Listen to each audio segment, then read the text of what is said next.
Haleluya. Lihat kanan kirinya, kasih tahu shalom, Tuhan Yesus baik ya. Lihat kanan kirinya, disapa, katakan Tuhan Yesus baik. Haleluya. Ada sukacita malam hari ini, amin. Bapak Ibu yang dikasihi Tuhan. Ya, kalau sukacita pasti wajah-wajahnya itu wajah-wajah penuh sukacita ya. Sekali lagi kasih senyum gitu, kasih senyum. Ya, jangan malu-malu senyum Bapak Ibu. Ya, jangan mahal-mahal senyumnya, tapi jangan murah-murah juga. Baik. Bapak Ibu yang dikasihi Tuhan, masih di dalam momen ulang tahun gereja kita yang ke-26 Bapak Ibu yang dikasihi Tuhan. 26 itu bukan waktu yang singkat Bapak Ibu. 26 tahun itu kalau manusia jadinya seperti Kesia Bapak Ibu ya. Kalau 26 tahun itu bukan waktu yang singkat, tapi kalau besarnya jadinya seperti dia. Dia 25 tahun. Tapi gereja ini Bapak Ibu usianya 26 tahun. Dan ingat Bapak Ibu yang dikasihi Tuhan, di dalam kehidupan ini kita ya. Kalau kita diberikan kesempatan untuk berulang tahun ya, itu cuma setahun sekali. Kalau kita diberikan kesempatan untuk bisa merayakan hari ulang tahun itu, untuk bisa melewati hari bahagia itu, kita harusnya merenung-renungkan di dalam kehidupan kita. Berarti Tuhan ini masih punya rencana di dalam kehidupan kita. Tuhan ini masih punya rencana yang baik ke depan buat kehidupan kita. Tuhan ini masih mau memberikan kita kesempatan ke depan yang lebih baik lagi untuk kita. Enggak mungkin Bapak Ibu ketika Tuhan memberikan kita usia yang baru, Tuhan memberikan kita untuk merayakan hari ulang tahun, Tuhan mau hidup kita itu susah ke depan. Yang percaya katakan amin. Ketika Tuhan memberikan hari bahagia itu, namanya saja sudah hari bahagia. Berarti dia punya rencana lagi yang lebih indah ke depan. Tergantung bagaimana cara kita melihat, meresponi, merenungkan dan juga menjalankannya itu. Ulang tahun gereja yang ke-26 bukan hanya ulang tahun gereja, tetapi juga ulang tahun jemaat. Jemaat juga berulang tahun yang ke-26. Ini saatnya kita merenung-renungkan di dalam kehidupan kita. 26 tahun mungkin kami ada di gereja ini. Ada yang mungkin 20 tahun ada di gereja ini. Saya ingat saudara Ivon 26 tahun mungkin ada di gereja ini. Ada yang 20 tahun ada di gereja ini. Siapa yang 20 tahun Bapak Ibu di sini? Mungkin angkat tangan yang sudah 20 tahun di tempat ini. Ada? Bang John bilang saya 25 tahun gitu kan ya. Ada di sini yang 10 tahun? Iya kan? Saya rasa di sini rata-rata semua sudah 5 tahun ke atas. Ini saja kita merenungkan Bapak Ibu yang dikasihi Tuhan. Saya 26 tahun, 10 tahun, 5 tahun, 15 tahun saya di gereja ini jadi apa ya? Hidup saya apa ya yang berubah ya? Hidup saya ini apa yang mengalami karya Tuhan apa ya? Nah Tuhan janjikan pada malam hari ini, mari kita buka sama-sama apa yang menjadi pesan Tuhan buat jemaat Surya Kebenaran di tahun yang baru ini. Kita buka sama-sama di dalam Yesaya 43 ayat yang ke-9. Buka semua Alkitabnya.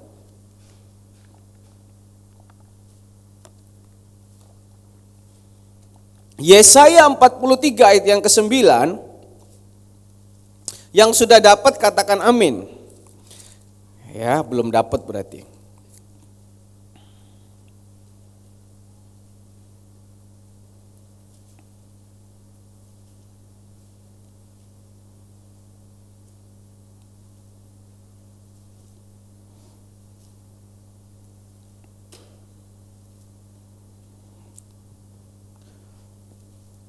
Yang sudah dapat katakan amin.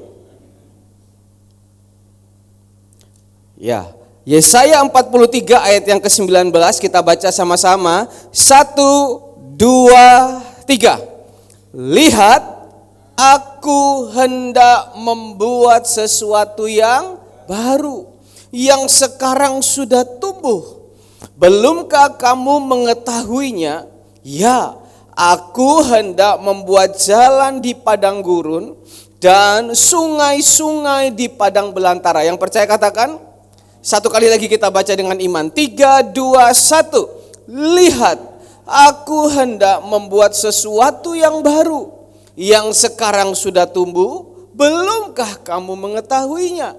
Ya, aku hendak membuat jalan di padang gurun dan sungai-sungai di padang belantara. Katakan amin. Nah, Bapak Ibu yang dikasihi Tuhan, apa yang menjadi pesan firman Tuhan yang Tuhan taruh kepada jemaat yang ada di GBI Surya Kebenaran di usia yang ke-26 tahun ini? Tuhan rindu supaya jemaat yang di ke usia 26 tahun ini Tuhan ingin membuat sesuatu yang baru di depan. Biasanya kita baca ayat ini ketika kita ada di awal tahun baru. Tapi di usia yang baru ini Tuhan tanamkan juga, Tuhan ingin membuat sesuatu hal yang baru. Bukan hanya untuk gereja ini, tetapi untuk jemaat-jemaat yang ada di tempat ini. Apa yang baru? Apa itu? Jalan di padang gurun, jalan di padang belantara. Padang gurun berbicara tentang kekeringan, musim-musim yang kering, keadaan-keadaan yang susah. Tuhan ingin membuat jalan buat kita yang percaya, katakan amin. Padang belantara juga berbicara tentang kekeringan. Di situ tidak ada siapa-siapa. Di situ sepi, kering kerontang. Tetapi di balik kesepian itu, Tuhan akan datang berjalan menemani kita untuk membukakan jalan-jalan yang baru ke depan. Yang percaya katakan amin. Kita harus percaya itu Bapak Ibu yang dikasihi Tuhan. Ulang tahun gereja, ulang tahun juga jemaat. Jangan kita dengar firman Tuhan ini kita berkata seperti ini. Jalan baru apa, usiaku sudah begini. Wis mambu tanah, jalan baru apa. Bapak Ibu tidak ada yang pernah tahu. Jangan batasi usia kita Bapak Ibu yang dikasihi Tuhan. Kaleb ketika dia usianya 80 tahun. Dia bilang aku ini seperti 40 tahun lebih muda. Artinya apa? Meskipun dia usianya mungkin sudah tua, meskipun dia mungkin kelihatan karirnya sudah mati, mungkin kelihatan koneksinya sudah tidak ada seperti di padang gurun atau di padang belantara. Tetapi imannya, tetapi kepercayaannya kepada Tuhan tidak pernah berubah. Dia percaya bahwa Tuhan masih sediakan jalan yang baru, jalan yang bagus buat dia ke depan. Amin Bapak Ibu. Hari ini berimanlah sebesar-besarnya Bapak Ibu yang dikasihi Tuhan. Beriman itu tidak salah. Apa iman kita? Iman kita usia gereja yang ke-26, usia jemaat yang ke-26 tahun. Tuhan membuat jalan yang baru. Percaya Bapak Ibu. Kalau iman kita timbul, iman kita bangkit. Tuhan itu enteng untuk memberkati kita Bapak Ibu. Tuhan itu enteng untuk membawa jalan kita. Tetapi kalau iman kita udah loyo, iman kita udah mati, Tuhan tuh mau ngangkat kita tuh ngangkat dari mana bingung Bapak Ibu yang dikasihi Tuhan. Betul enggak? Sama seringkali kita dengar istilah, saya mau nolong kamu.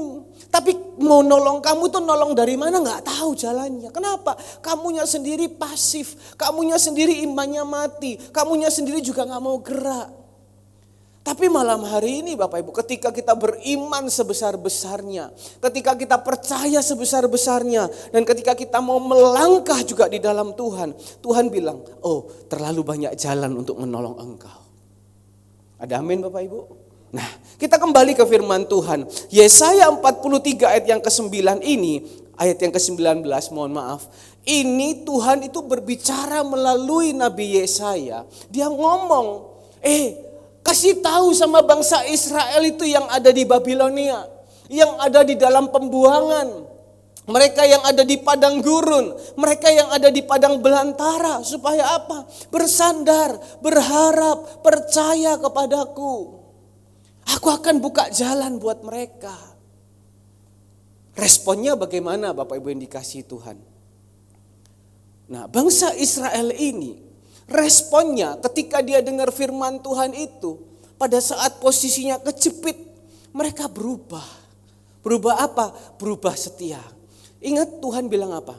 Aku menyesal ketika harus menghukum bangsa ini. Aku menyesal ketika harus seakan-akan mempersulit bangsa ini. Kenapa? Karena mereka berubah setia.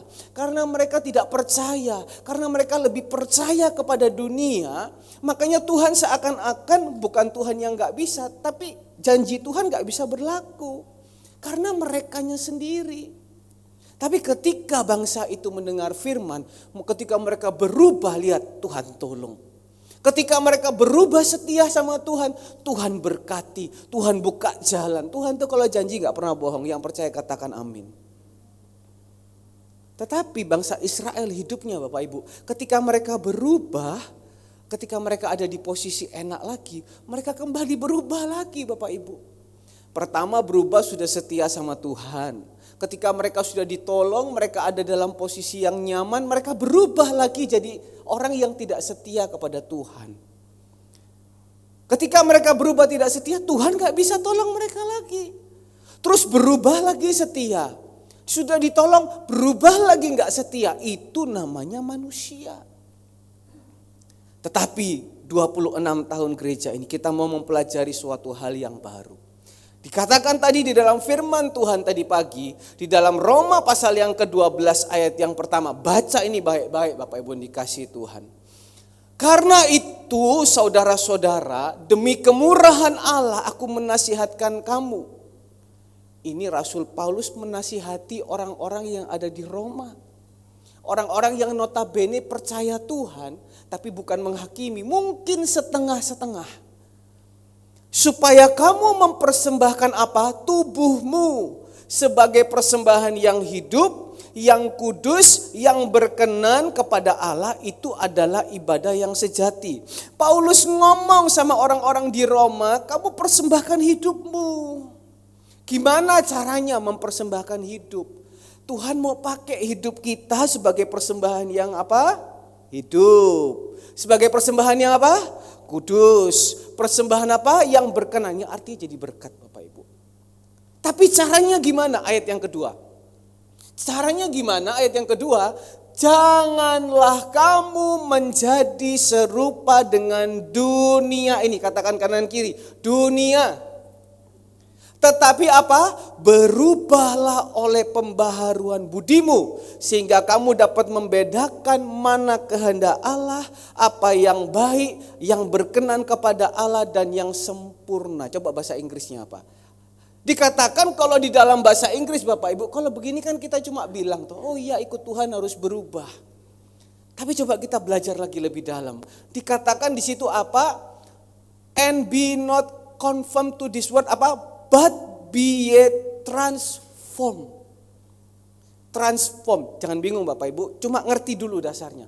Transform itu artinya metanoia. Metanoia artinya itu perubahan yang tidak pernah kembali lagi. Saya kasih gambarannya begini. Kupu-kupu itu aslinya apa Bapak Ibu? Hah? Kepompong. Persahabatan. Apa? Ulat ya? Oh ya. Habis ulat jadi apa? Kepompong. Habis kepompong kembali ulat apa enggak Bapak Ibu? Kalau mau jadi kupu-kupu, kira-kira habis dari kepompong jadi apa? Ulat, kepompong, langsung kupu-kupu kata Pak Iksan, betul. Itu betul ya, IPA-nya gitu ya, biologi ya. Kira-kira kalau dia dari kepompong berubah jadi ulat lagi, kapan jadi kupu-kupunya Bapak Ibu yang dikasih Tuhan? Nangkep ya Bapak Ibu? Yang dimaksud perubahan itu. Supaya apa? That ye itu bahasa Belanda, ye itu kamu gitu kan ya. Ye eke gitu ya. that ye apa? Proof what is that good and acceptable and perfect will of God. Maksudnya apa? Kalau kita mau berubah seperti tadi, ulat, kepompong, kupu-kupu. Bukan ulat, kepompong, balik ulat. Nanti kalau sadar jadi kepompong lagi, kalau nggak sadar balik jadi ulat lagi, nggak jadi kupu-kupu. Doro itu ya, Doro lagi. Ternyata Hasan tuh jago Doro Bapak Ibu. Jadi Doro itu dari kecil dia jadi besar. Nggak mungkin Doro besar berubah jadi kecil lagi. Mau nggak Kesia sudah besar gini, terus saya bilang Kes balik jadi bayi lagi. Nggak mau kan? Dia sudah berubah jadi dewasa. Ya kan kecuali ada yang aneh dalam pikirannya, aku tak jadi bayi lagi biar nggak usah susah hidup ini gitu kan ya. Oh. Ulat kepompong harus jadi kupu-kupu. Supaya apa? Supaya bisa membuktikan. Proof itu apa? Membuktikan rencana Tuhan yang baik, yang sempurna buat kehidupan kita. Jadi Bapak Ibu, kalau kita mau lihat rencana Tuhan yang sempurna, Tuhan sampai bilang proof, buktikan. Aku ini punya rencana yang baik atau enggak. Tuhan bilang melalui Rasul Paulus, proof. Buktikan bahwa rencanaku itu baik. Buktikan bahwa rencanaku itu sempurna. Tapi gimana caranya? Transform. berubah dan tidak pernah kembali lagi. Ada amin Bapak Ibu? Bangsa Israel kenapa nggak bisa membuktikan? Dia habis berubah baik, berubah nggak baik, berubah baik, berubah nggak baik. Gampangnya begini, tadi ketika ada yang tanya begini, kitiran lagunya mana? Kitiran lagunya mana? Kan kita nih kalau tiap nyanyi Bapak Ibu pasti ada kitiran lagu. Lagunya apa, kuncinya apa. Tiba-tiba ada yang nyeletuk, gak tahu suara dari mana itu. Kitiran togel dah. Gitu ya, kitiran togel dah. Bapak Ibu kok serem semua sih Bapak Ibu. Senyum gitu loh Bapak Ibu. Jangan-jangan ngerti kalau togel ini Bapak Ibu. Iya kan? Kitiran togel dah. Saya tanya sama yang bicara itu. Saya gak ngeliat mukanya. Woi, masih main togel dah? Oh enggak, dulu bandar. Iya kan? Kemarin saya waktu pulang malam, saya sudah Bapak Gembala ketika masukkan Bapak Hasan bekerja itu, ya kan? Jangan rokok di gereja. Saya sudah bilang, Hasan, kamu masih muda. Jangan kamu rokok terusan. Ya, kasihan, duitmu habis, badanmu. Dia sudah bilang gini, Mas, minggu depan saya izin dulu Mas. Ngapain kamu izin? Itu Mas, saya mau ketemu calon mertua Mas. Mau ngurus tunangan. Umur berapa kamu? 17. Cepet deh. Iya mau ke kafe Mas. Mau ngurus tunangan. Jadi saya bilang, kamu kalau mau tunangan, ya kan, simpen duitmu, jangan pakai beli rokok. Kemarin saya pulang Bapak Ibu, dikasih Tuhan habis nganter. Saya lihat anak ini kenapa kok duduk di muka ruang sekolah minggu gitu. Duduk terus akan-akan tangannya begini Bapak Ibu. Saya langsung datang dari jauh. San, kamu ngerokok ya? Enggak Mas, makan wafer Mas. Panas di dalam. Sambil video call Bapak Ibu dikasih Tuhan. Saya bilang, kamu jangan ngerokok ya dalam gereja. Ya, iya Mas, tenang Mas. Cuma makan wafer Mas, kepingin duduk depan, panas Mas di dalam Mas. Ya, begitu Bapak Ibu kasih Tuhan. Sama kayak tadi, kitir, togel, masih main? Enggak, itu sudah dulu. Loh kok jadi bahasa Madura Bapak Ibu. Jadi Bapak Ibu yang dikasih Tuhan, kalau kita mau melihat rencana Tuhan, kita membuktikan, caranya gimana? Transform, berubah dan tidak pernah kembali lagi. Ngingetnya gini, sudah jadi kupu-kupu gak mungkin jadi kepompong. Tapi namanya manusia Bapak Ibu, dicubit itu sakit. Jangan dibilang, ada yang bilang waktu saya jemput orang ada yang bilang gini, Andre ini mirip mamanya ya, sabar. Ya sabar Bapak Ibu. Tapi sabar, barusan Bang John bilang gini, kok saya gak bisa tidur kok semalaman. Kenapa kamu gak bisa tidur Bang John? Tidur jam 2, kenapa? Saya inget-inget kok Andre marah gara-gara pasang lampu. Enggak, saya enggak marah kok, saya bilang gitu. Ngeri juga, padahal saya enggak marah loh Bapak Ibu. Jadi ada orang yang bilang gini, kok Andre ini sabar ya? Bapak Ibu, sesabar-sabarnya manusia ya. Tapi kalau dicubit tangannya pasti juga marah. Beda sama kepompong. Tapi kita ini kan bukan binatang Bapak Ibu. Makanya dikatakan berubahlah sesuai dengan apa? Akal budi. Binatang tidak punya akal budi. Di sebelah kanan ada Astro. Dia bisa diajarin kencing untuk di tempat yang baru. Tapi dia gak punya akal budi Bapak Ibu. Kita ini punya akal budi. Karena apa? Tuhan punya rencana yang indah dalam kehidupan kita. Kasih tahu kanan kirinya, yuk berubah yuk. Saya nggak tahu apa yang harus kita rubah, Bapak Ibu yang tahu. Saya tidak mau menghakimi Bapak Ibu. Nah, tapi kalau kita dengar firman Tuhan pada malam hari ini baru di awal Bapak Ibu. Ketika kita sudah dengar firman Tuhan, Tuhan mau buka jalan yang baru. Dulu bangsa Israel dibukakan jalannya mereka setengah-setengah. Kali ini ada orang yang mungkin katakan, saya mau jadi orang baik. Nggak gampang. Tapi kalau sudah memang niat berubah, berubahlah seterusnya. Caranya gimana? Nah, kali ini kita dengar firman Tuhan. Bagaimana respon kita Bapak Ibu ketika kita dengar firman Tuhan pada malam hari ini? Yang pertama, respon kita ketika dengar firman Tuhan, kita imani. Oh iya, ini orang yang pertama. Oh iya, 26 tahun Tuhan punya rencana yang bagus untuk jemaat GBI Surya Kebenaran. Apa? Jalan yang terbuka. Saya percaya pintu pelayanan akan dibuka. Terbukti kan Bapak Ibu? Meskipun tengah malam harus bangun nanak nasi, pagi-pagi harus nyendok nasi, ya kan? Tapi Tuhan buka jalan yang baru. Tuhan mungkin buka jalan yang baru di dalam pekerjaan kita. Tuhan buka jalan yang baru mungkin di dalam studi kita. Kita nggak pernah pikirkan, tiba-tiba Tuhan kasih pekerjaan yang kita nggak pernah pikirkan, bayangkan. Pelayanan Tuhan buka buat kita nggak tahu.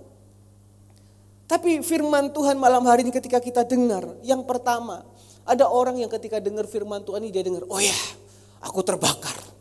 Oh, aku semangat hari ini. Dan aku betul-betul mau berubah hari ini. Jadi seperti apa yang dikatakan, coba buka di dalam Ulangan 1 ayat yang ke-38, coba. Ulangan 1 ayat yang ke-38 dikatakan di situ apa? Yosua bin Nun, pelayanmu, apa? Dialah yang akan masuk ke sana. Berilah kepadanya semangat. Nah, sebab dialah yang akan memimpin orang Israel sampai mereka memiliki negeri. Ulangan ini Yosua masih unyu-unyu Bapak Ibu. Tahu unyu-unyu?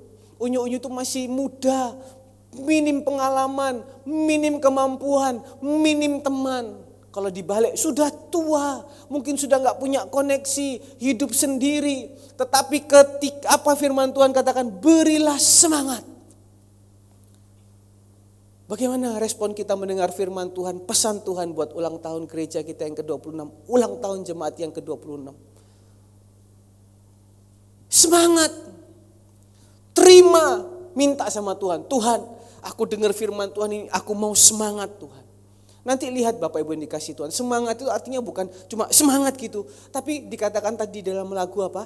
Ku bawa hidupku sekarang ke tempat kudus-Mu Tuhan. Di mezbamu ku serahkan seluruh hidupku. Penuhi aku apa? Sekarang dengan urapan yang baru. Kita minta, Tuhan aku minta bukan semangat yang dari dunia. Minta semangat yang daripada Tuhan, minta api yang daripada Tuhan, minta Roh Kudus yang daripada Tuhan, supaya kita dengar firman-firman Tuhan itu mancep, dan mulai hari ini kita mulai satu dulu, berubah. Berubah apa? Apa yang harus kita rubah? Ayo. Kan orang kan kalau terima kado ulang tahun kan begitu, make a wish. Oh ya, saya mau berubah jadi lebih baik, menghormati orang tua lah apa dan lain-lain. Apa yang harus kita rubah hari ini? Nanti kita lihat ya. Orang yang kedua, ketika dia dengar firman Tuhan, wah, dia semangat. Hatiku semangat. Oh, aku terberkati firman Tuhan hari ini. Saya sering telepon-teleponan dengan orang Bapak Ibu ketika sudah habis ibadah hari Minggu pagi. Orangnya enggak di sini, jauh di sana, gitu kan ya. Ketika telepon dia bilang, "Wah, pendeta hari ini luar biasa." Dia khotbah itu, dia tusuk di hati. Dia bilang jangan maki-maki orang, jangan suka perkataan ucapkan perkataan-perkataan yang gak baik, perkataan-perkataan yang memaki-maki. Wah, saya dengar itu, saya tertemplak dalam hati. Ada yang begitu Bapak Ibu? Firmannya hari ini lucu luar biasa. Siapa yang khotbah hari ini? Siapa yang khotbah hari ini? Kalau dia yang khotbah bagus, bagus Bapak Ibu, semangat. Orang yang telepon sama saya seringkali juga begitu. Saya jadi ingat. Tapi apa yang terjadi Bapak Ibu? Besok ketika dia telepon lagi, sudah hari bekerja, ketika dia mungkin sudah lihat karyawannya enggak benar Bapak Ibu, kembali lagi. Hei kau An. An itu apa? Kuk gitu kan ya. Hei kau babi. Cepat sedikit, banting itu HP aja. Telepon sama kamu susah sekali. Nah, itu kan. Kemarin baru dengar firman Tuhan. Belajar jadi orang sabar, terberkati, selama ini aku gak sabar. Besok ketika ada masalah, banting aja itu HP. Susah sekali telepon sama kamu. Babi, mungkin begitu Bapak Ibu. Diberkati Bapak Ibu. Kok aminnya kurang Bapak Ibu? Lah ini Tuhan mau buka jalan yang baru Bapak Ibu. Terus Bapak Ibu bilang, sudahlah kita bicara realita lah. Kehidupan tuh memang begitu. Memang Bapak Ibu, di mana-mana daging dicubit sakit. Tapi Tuhan janjikan ketika ada api yang baru, ada semangat yang baru. Tadi Roma 12 ayat yang kedua, buktikan aku tuh punya rencana yang bagus, yang sempurna, yang memang engkau dapat terima. Jangan seperti Herodes. Markus 6 ayat yang ke-20. Herodes dikatakan Markus 6 ayat yang ke-20. Coba Bapak Ibu buka sama-sama. Markus 6 ayat yang ke-20. Dikatakan di situ apa? Sebab Herodes segan akan Yohanes karena ia tahu bahwa Yohanes adalah apa? Orang benar, orang suci. Jadi ia melindunginya. Tetapi apabila ia mendengarkan Yohanes apa? Hatinya selalu terombang-ambing. Namun ia merasa senang juga mendengarkan dia. Herodes pun juga hormat sama hamba Tuhan. Kita tahu berapa saat ini ada yang datang kan, hamba Tuhan yang luar biasa dari agama saudara kita. Wow, sekarang masih di daerah Asia Bapak Ibu. Ketika dia datang sambutannya luar biasa. Wah, orangnya sederhana, wah orangnya apa. Bagus, memang harus seperti itu memberikan contoh Bapak Ibu. Tapi kan ada orang-orang menghormati betul-betul kusyuk. Seperti Yohanes ketika beribadah kusyuk banget. Apa yang disampaikan, didengarkan dengan hikmat. Kalah kita, kalau kita kadang begini. Sampai ada info dari atas, jangan tidur. Betul apa betul? Kalau di sana itu Bapak Ibu, teman saya itu sampai sudah siap peralatan di depan, live streaming, duduk satu keluarga. Sama kan Herodes kan begitu, ketika dengar Yohanes Pembaptis, bagus, aku seneng dia dengar khotbah. Memberkati. Tetapi ketika dia dicungkil sedikit hatinya, dia bilang, ambil kepalanya Yohanes Pembaptis. Yang dicungkil siapa? Anaknya. Herodes bilang, Papa, dia mencungkil hatiku. Harusnya kan kalau dia kuat firmannya, ya itu kalau kamu ditegur, itu vitamin.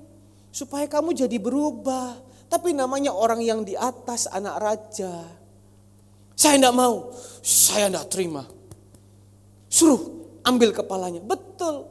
Sama papanya diambil kepalanya Yohanes Pembaptis, gorok, dibawa kasih. Itu ciri orang yang kedua dengar firman. Bagus firmannya, saya mau berubah. Tapi sampai rumah lupa lagi.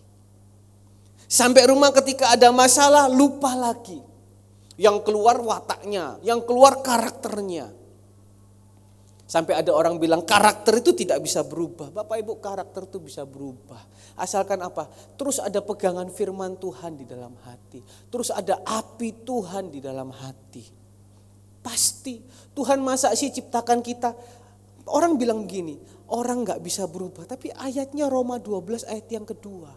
Tuhan bilang berubah, transform. Berarti kan karakter itu bisa diubah Bapak Ibu.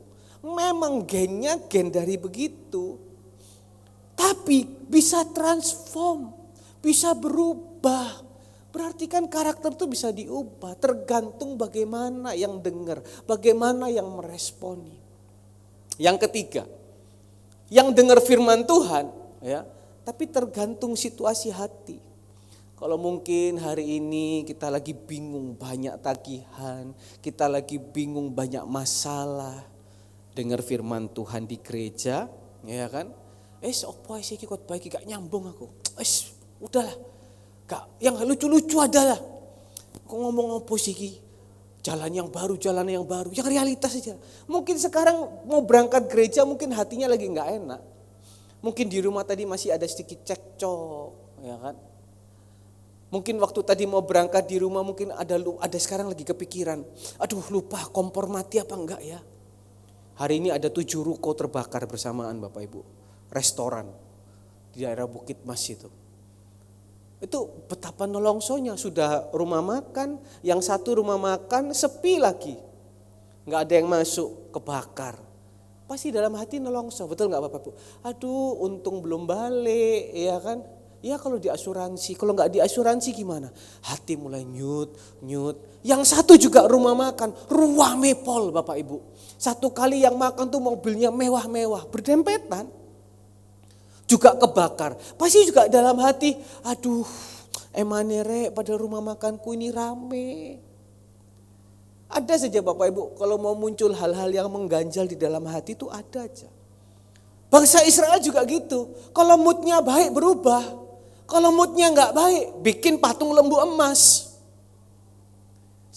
Saya mau tanya, gimana kita kalau pagi-pagi bangun? Makanya kenapa disarankan pagi-pagi itu bangun, jangan cari yang lain. Karena apa? Pagi-pagi itu pasti ketika bangun itu pasti mikir, hari ini.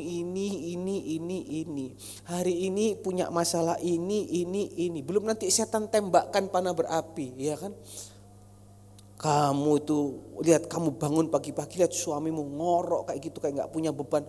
Kadang hal yang nggak penting-penting tuh setan bisa bikin marah. Iyo yo, aku bangun pagi-pagi suamiku turu ngorok, atau kebalikannya, istriku ke pagi-pagi enak tok ay turu, gak tahu suami ini pusing, jengkel. Ada saja Bapak Ibu, hati-hati. Iblis itu pintar kalau bikin masalah. Dia memang rajanya pembuat masalah Bapak Ibu. Kadang goreng makanan kegosongan dikit. Apa sih ini goreng kok nggak kena kok nggosong. Nah, apa sih bikin kopi kok gak ada rasane? Ya kan? Ada saja Bapak Ibu yang hal-hal kecil tuh bikin hati tuh gak enak. Makanya dikatakan Yesaya 50 ayat yang keempat apa? Yesaya 50 ayat yang keempat adalah Tuhan Allah memberikan kepadaku lidah seorang murid supaya apa? Dengan perkataan aku dapat memberi semangat baru kepada orang yang letih lesu. Kapan? Setiap pagi ia mempertajam pendengaranku untuk mendengar seperti seorang murid. Artinya apa Bapak Ibu? Pagi-pagi ketika memulai sesuatu, ada boleh masalah, ada boleh tantangan, tapi dalam hati itu cari Tuhan dulu. Cari firman-Nya dulu, berdoa dulu. Yang bisa ikut Zoom, ikutlah Zoom. Saya tahu mungkin memang terbatas. Suaranya kadang putus-putus lah atau apalah. Tapi lihat di YouTube itu tiap pagi. Selalu ada namanya Ibu E. Selalu dia katakan apa? Ketika kita sudah live, selalu dia katakan, Tuhan Shalom, selamat pagi, diberkati pelayanannya hari ini. Tolong doakan saya supaya kesehatannya baik, supaya kesehatan saya pulih. Selalu tiap pagi ada saja. Meskipun itu mungkin kita berasa, masa sih bisa sih dengan ngetik kayak gini. Tapi kalau kemarin ada lagi yang nulis, tolong doakan papa saya hari ini operasi jantung dan operasi lambung atau apa gitu Bapak Ibu. Pagi-pagi cari Tuhan dulu. Jadi mau ada mood bagus, gak ada mood bagus, ketika ada Tuhan di dalam kehidupan kita, sepanjang hari Tuhan akan sertai kita. Amin Bapak Ibu. Belum nanti kalau ketemu teman-teman yang lagi yang di luar sana, manas-manasin lah apalah. Karena itu kita tiap pagi butuh ketemu Tuhan. Yang percaya katakan amin. Itu yang ketiga. Yang pertama tadi orang yang dengar firman Tuhan, dia berapi-api, dia semangat, oh ya saya mau lakukan firman. Yang kedua orang yang hanya di gereja ketika dengar, oh firmannya bagus. Oh firmannya memberkati, sampai rumah lupa lagi. Sampai rumah juga kembali ke habitatnya. Yang ketiga tadi ketika kita dengar firman, tapi ketika moodnya lagi gak bagus. Seperti firman Tuhan, ketika benih ditabur, mungkin ada semak-semak belukar di dalam hati. Mungkin habis ditegur, mungkin habis disindir. Awalnya senyum, tapi ketika habis ditabrak langsung mulai. Firmannya langsung hilang semua. Tuhan gak mau yang seperti itu. Yang keempat, ketika orang itu semangatnya sudah mati. Saya percaya jemaat surya kebenaran apinya sudah gak ada yang mati. Semuanya apinya hidup membara, amin. Tidak ada jemaat surya kebenaran yang hari ini sudah mati apinya. Artinya apa? Sudah gak ada pengharapan. Itu biasanya orang kayak gitu tercermin. Mulutnya, perkataannya, perbuatannya itu sudah kelihatan Bapak Ibu. Seperti orang yang hopeless. Datang gereja ya pokoknya datang gitu aja Bapak Ibu. Tapi tahu gak Bapak Ibu? Setidaknya ketika kita datang gereja, ketika kita buka hati, api yang itu sudah mati, mungkin semangat kita sudah mati, mungkin roh kita itu sudah mati. Setidaknya ketika kita datang gereja, Tuhan bisa membangkitkannya lagi. Asal kita mau merespon. Amin Bapak Ibu. Diberkati Bapak Ibu. Kasih tahu kanan kirinya, yuk semangat lagi. Katakan, yuk semangat lagi. Tuhan maunya begitu Bapak Ibu. Bapak Gembala pun juga selalu negur saya, Bapak Ibu dikasih Tuhan. Nyo, kamu itu kalau jalan, ya, kok kayak orang nggak punya pengharapan gitu kan ya. Jalan tunduk aja gini. Yang tegak gitu loh, kayak orang punya pengharapan. Kadang sih jengkel juga, manusia dicupit gitu kan. Kadang jengkel juga, sudah tegak, dibilang nggak tegak. Tunduk, dibilang nggak punya pengharapan. Yang benar gimana? Yang benar tegak terus apapun yang terjadi. Amin Bapak Ibu. Suatu saat ketika saya sedang berolahraga, ada selalu bapak itu yang selalu baik dengan saya. Dia selalu memberikan saya masukan-masukan. Pak Andrew, kalau jalan itu Pak Andrew, apalagi Pak Andrew sekarang sudah olahraga. Pak Andrew jalan harus tegak Pak Andrew. Itu menunjukkan kewibawaan. Jangan bungkuk gini. Biar Pak Andrew bodoh juga, ya kan? Saya akan gitu. Biar Pak Andrew mungkin on begitu, mungkin kurang pengertian, jalan aja yang tegak. Itu menunjukkan orang itu punya wibawa Pak Andrew. Yang pertama. Terus saya lihat Pak Andrew itu kalau jalan suka diseret. Seret. Enggak boleh Pak Andrew. Jalan tuh harus tegak, diangkat. Nah ini masukan juga buat anak-anak muda yang tepat ini. Kalau mau diangkat lebih tinggi, ketemu orang-orang yang hebat begitu. Jalan diangkat, jangan diseret. Kan anak muda gitu. Iya kan? Seret. Lihat sepatunya yang paling tipis itu paling suka nyeret itu. Ada lagi dia ngomong gini, Pak Andrew kalau ngomong tuh jangan hanya terima kasih Pak Andrew. Harus bilang terima kasih banyak. Itu kalau orang dengar itu inteleknya beda. Dia ngajarin saya gitu terus Bapak Ibu. Tapi ketika sudah duduk bareng, selalu dia bilang gini, Pak Andrew seorang hamba Tuhan, ayo kita tutup pertemuan hari ini dengan berdoa. Gak pakai baju Bapak Ibu, berdoa berdua. Hari ini kalau Tuhan berbicara kepada kita, itu manusia yang bicara. Kita bisa dengerin. Tapi hari ini kalau firman sudah bicara, apalagi ini kerinduan Tuhan. Supaya kita itu kembali bersemangat. Kalau ada hari-hari ini rumah tangga yang mulai hilang apinya, api cinta Bapak Ibu. Harus berubah kembali. Hati-hati loh Bapak Ibu. Banyak rumah tangga hari ini yang kehilangan api cinta. Akhirnya apa? Yaitu Bapak Ibu. Selingkuh kanan, selingkuh kiri. Nanti kalau sudah selingkuh anak, selingkuh kiri, anak sudah 2. Bukan nyindir. Anak sudah 2. Ya kalau tinggalnya sama-sama di sini. Kalau tinggalnya jauh-jauhan gimana? 1 di Ambon, 1 di Surabaya. Pulangkan saja aku ke rumah orang tuaku di Medan. Oh bukan, Surabaya tadi kan gitu. Pulangkan saja. Kasihan kan? Yang 1 di Ambon, yang 1 di Surabaya. Apalagi yang 1 di Papua, yang 1 di Aceh Bapak Ibu. Lebih jauh lagi. Karena apa? Mungkin api cintanya sudah padam. Dek kamu belum menikah, belum tahu kamu namanya api cinta. Tapi kan boleh khotbah Bapak Ibu. Sama juga api Roh Kudus, api Tuhan yang ada dalam kehidupan kita. Kalau hari ini mulai padam, ayo bangkitkan kembali. Dan bukan cuma bangkit di gereja Bapak Ibu. Kemanapun kita pergi bangkitlah. Karena Tuhan janjikan di dalam Yesaya 64 ayat yang kedua. Ketika kita mau meresponi, ketika kita mau berubah. Yesaya 64 ayat yang kedua. Seperti api membuat ranggas, ayat 1 dulu, ayat 1. Ayat yang pertama, sekiranya engkau mengoyakkan langit dan engkau turun. Tuhan gambarkan, ketika engkau itu berapi-api kembali, ketika engkau meresponi firman dan engkau mau berubah seperti firman Tuhan tadi pagi, seperti firman Tuhan tadi yang kita baca. Apa yang dikatakan Tuhan? Sekiranya engkau mengoyakkan langit, engkau itu Tuhan. Dia koyakkan langit dan engkau turun. Tuhan turun sehingga gunung-gunung goyang di hadapanmu. Maksudnya apa? Ketika engkau mau berubah, ketika kita mau bersama-sama meresponi, kita mau terbakar kembali api kita. Tuhan itu dia bisa ibaratkan dia koyakkan langit, dia turun, dan ketika dia turun gunung-gunung goyang. Gunung-gunung itu apa Bapak Ibu? Masalah kita, tantangan kita, apa yang kita mau gapai susah. Itu bisa goyang, itu bisa takut.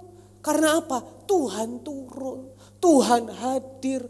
Jadi orang kalau mau berubah, Tuhan tuh hadir di hidupnya. Diibaratkan ayat yang kedua, seperti api membuat ranggas menyala-nyala.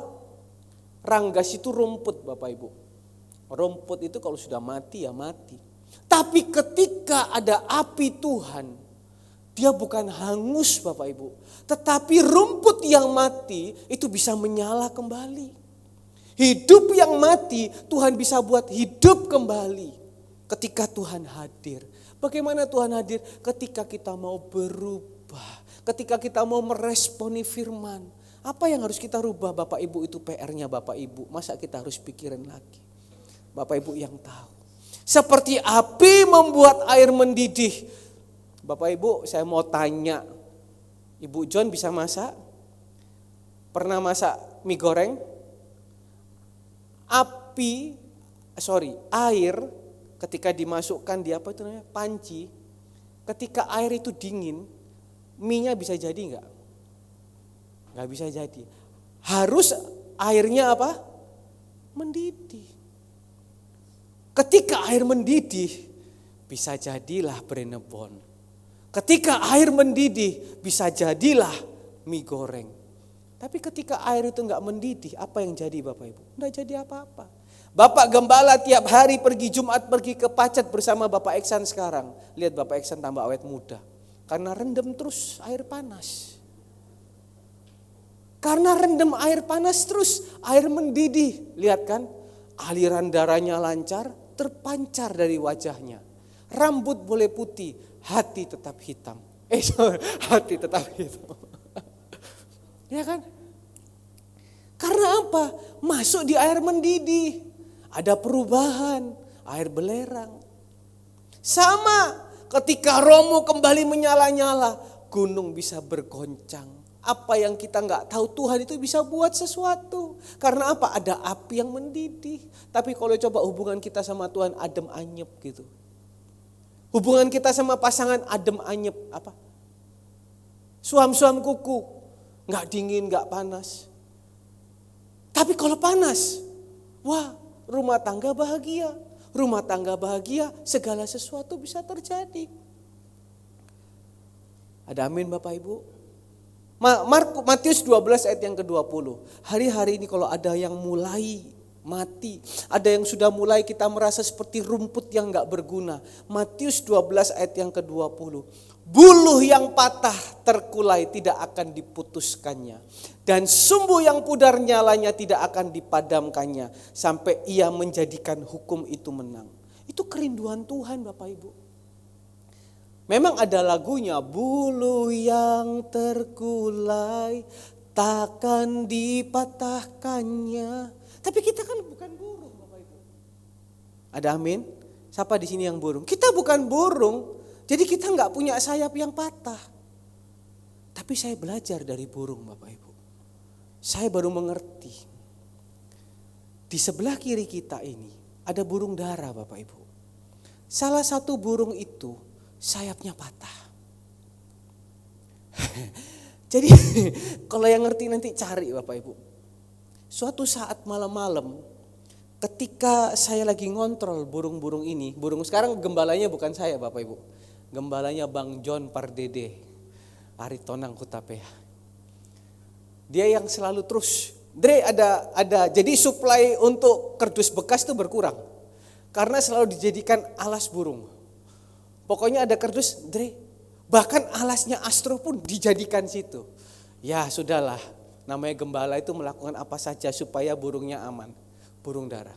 Nah, jadi ketika waktu itu saya lihat, kok ini burung putih. Biasanya dia ini selalu kalau malam itu di dalam kamar. Saya bilang kamar Bapak Ibu. Jadi ada 16 kamar di situ. Burung putih ini kalau sudah malam itu masuk kamar. Saya nggak tahu burung putih ini dia itu laki atau perempuan, saya nggak tahu. Nah, saya lihat di dalam kosong.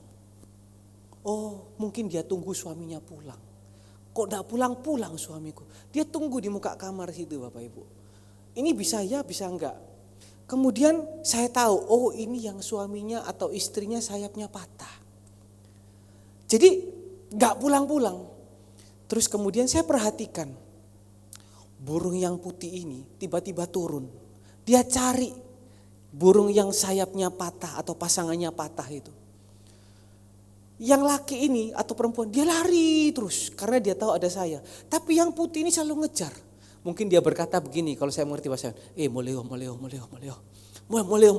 Dia lari kemanapun dia bilang, moleo. Oh, saya bilang, dia memperhatikan. Jangan sampai pasangannya nanti ini kalau nggak pulang digigit kucing karena sayapnya patah, Bapak Ibu. Akhirnya saya temenin, saya kejar burung ini, saya dapat. Begitu saya dapat, saya taruh kembali ke sangkar. Apa yang terjadi Bapak Ibu? Burung ini nggak perlu diperintah, dia pulang masuk ke sangkar. Cerita yang sama, burung yang sama. Saya coba ngetes Bapak Ibu di kandang anjing itu. Sayapnya patah,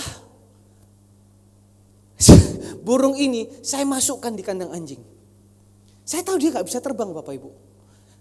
Anjing dan burung dalam satu sangkar. Tapi ya pasangannya ini, dia juga gak berani masuk. Tapi dia tunggu terus di muka sangkar. Dia lihat jangan sampai anjing ini menggigit burungnya.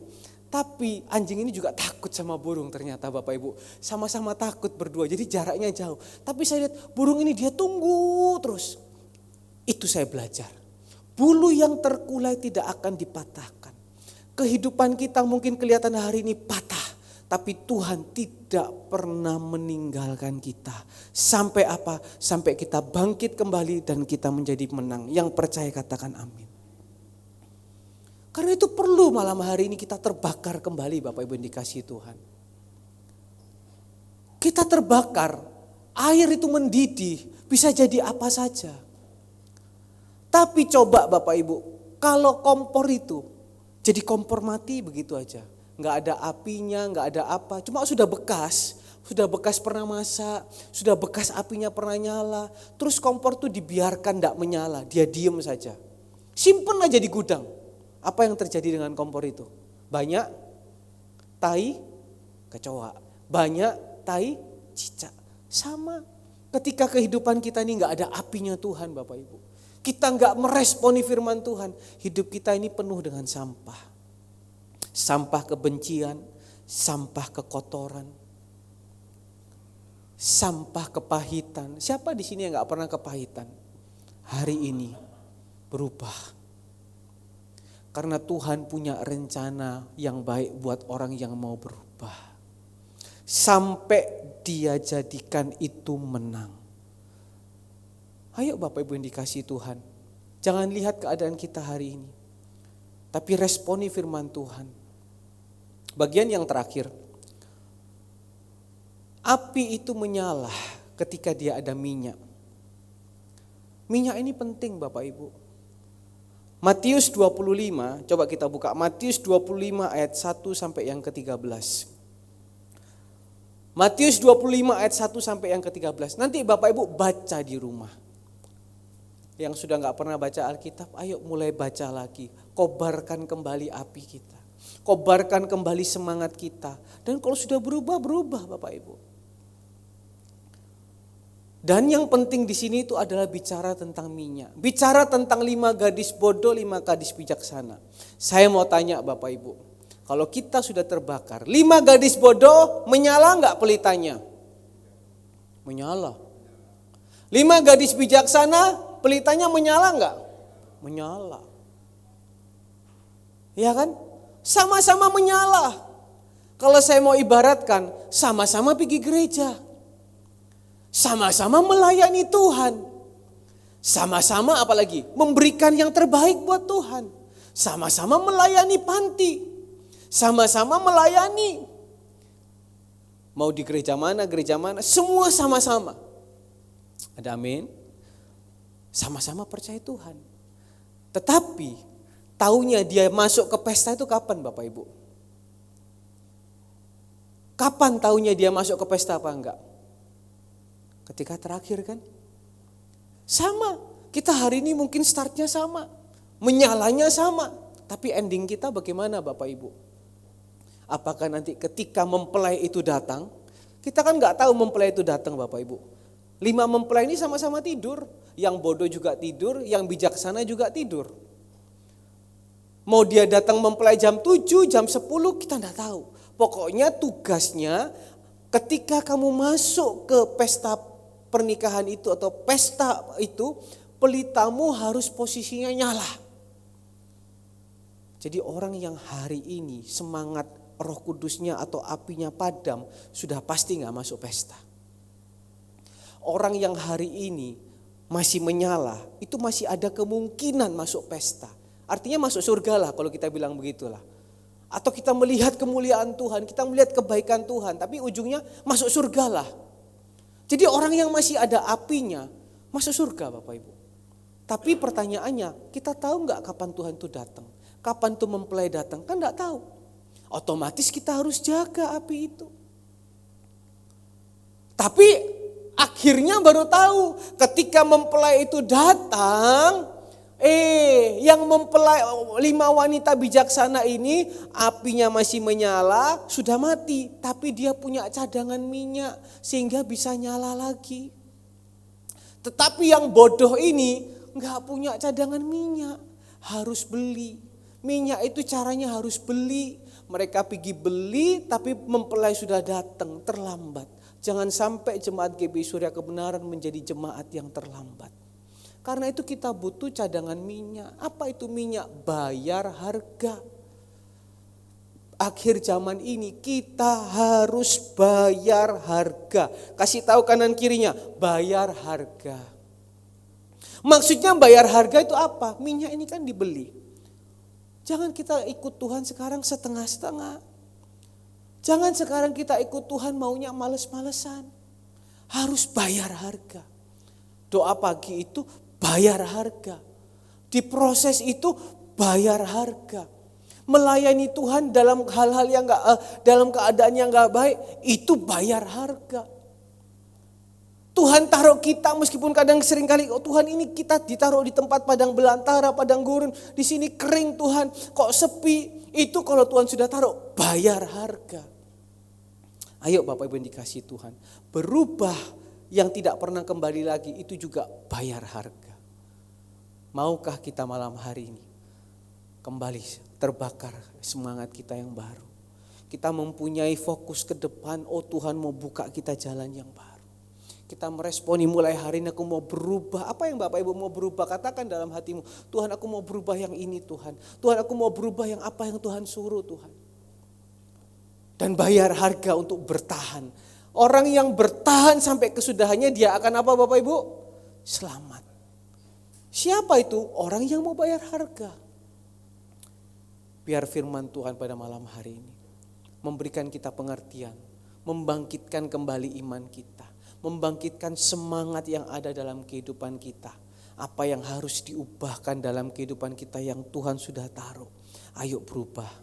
Daging memang lemah, tetapi ayo undang Tuhan hadir supaya dia tetap terus menjaga kita, sehingga dikatakan tadi Roma 12 ayat yang kedua, kita berubah sepenuhnya sehingga nanti kita mau lihat kan, proof, membuktikan Tuhan itu bohong apa enggak, bahwa Tuhan itu punya rencana yang baik, yang sempurna untuk kehidupan kita. Yang diberkati Tuhan sama-sama katakan amin. Saya kembalikan kepada Bapak Gembala. Tuhan Yesus memberkati.